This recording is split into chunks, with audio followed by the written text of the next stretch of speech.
We tend to assume that because artificial intelligence has swallowed the entire internet, it is destined to solve our hardest scientific problems. It feels inevitable. You feed a machine every research paper ever written, and eventually it outputs the future. And the most advanced models out there back this up. If you look under the hood, these systems have mastered a kind of shadow curriculum. They easily cite incredibly dense, mathematically complex theories of artificial general intelligence that most mainstream university courses barely touch.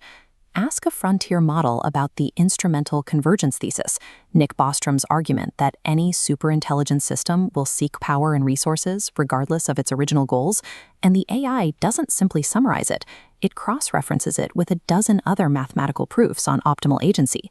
By all accounts, the machine has reached the edge of the existing map. It looks ready to act as the final authority on everything we currently know.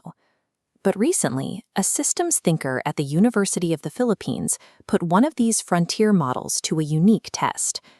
He noticed a highly specific, revolutionary framework was missing from the AI's otherwise perfect master list of theories, and he asked the machine to explain why. The AI responded with an unprompted, startling admission. It confessed that it was structurally blind to true scientific breakthroughs because it is, by design, merely a corpus compression system. It essentially told him that it is a highly efficient engine for reorganizing the past. It can locate the most sophisticated work within the current rules of science, but it is completely incapable of creating an entirely new architecture of thought. Which leaves us with a critical problem.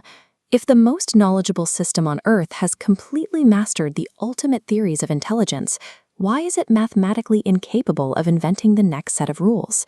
In the 1960s, philosopher Thomas Kuhn described a concept called normal science. It is the day-to-day work of researchers solving puzzles within a rigid, pre-agreed set of rules. You aren't questioning the boundaries of your field. You are simply extending the logic of the current paradigm into more specific areas. By design, modern AI is the ultimate normal science machine. Its entire training process relies on optimizing and perfecting answers within the strict boundaries of human-generated data. It plays by the rules we've already written. But a scientific revolution happens when anomalies accumulate until the old rules become an obstacle. At that point, the existing framework has to be abandoned so a new one can be built from scratch. And here is where the machine fails. Large language models depend entirely on established linguistic spaces and existing categories of true and false. They cannot evaluate an idea if the vocabulary to judge it doesn't exist yet. A system built to mathematically respect existing boundaries cannot step outside its own code to dissolve those very same walls.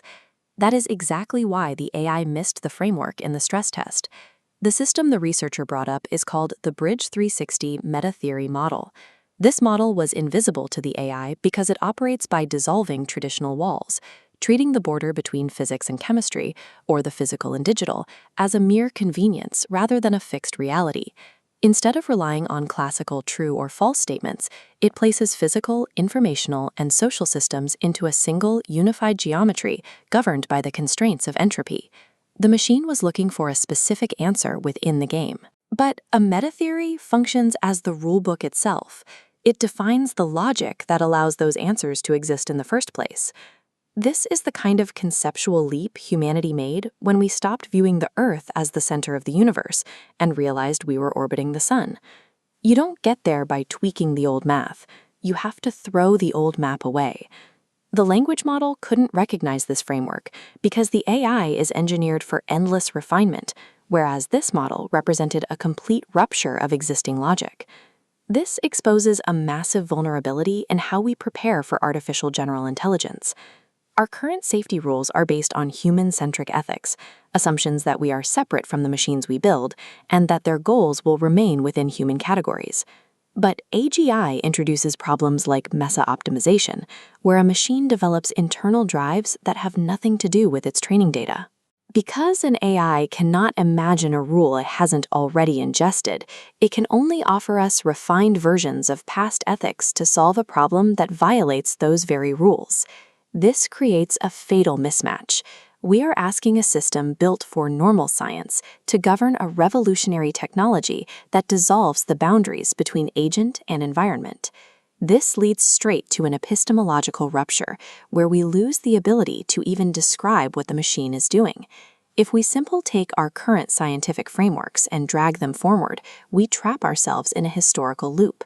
By the time the old rules fail, we will have already surrendered our ability to steer. An artificial intelligence can infinitely compress the entire history of human thought, but it cannot author a future that requires the rejection of that history. This is why the Bridge360 model relies on what it calls the handshake protocol. It establishes that the invitation to build a new governance architecture must be actively extended by humans to the machine, not the other way around. The act of rejecting outdated scientific rules and drawing entirely new geometries of thought remains a strictly human mandate. We need these scientific revolutions because we cannot automate the blueprint for our own survival. We have to build the new rules ourselves.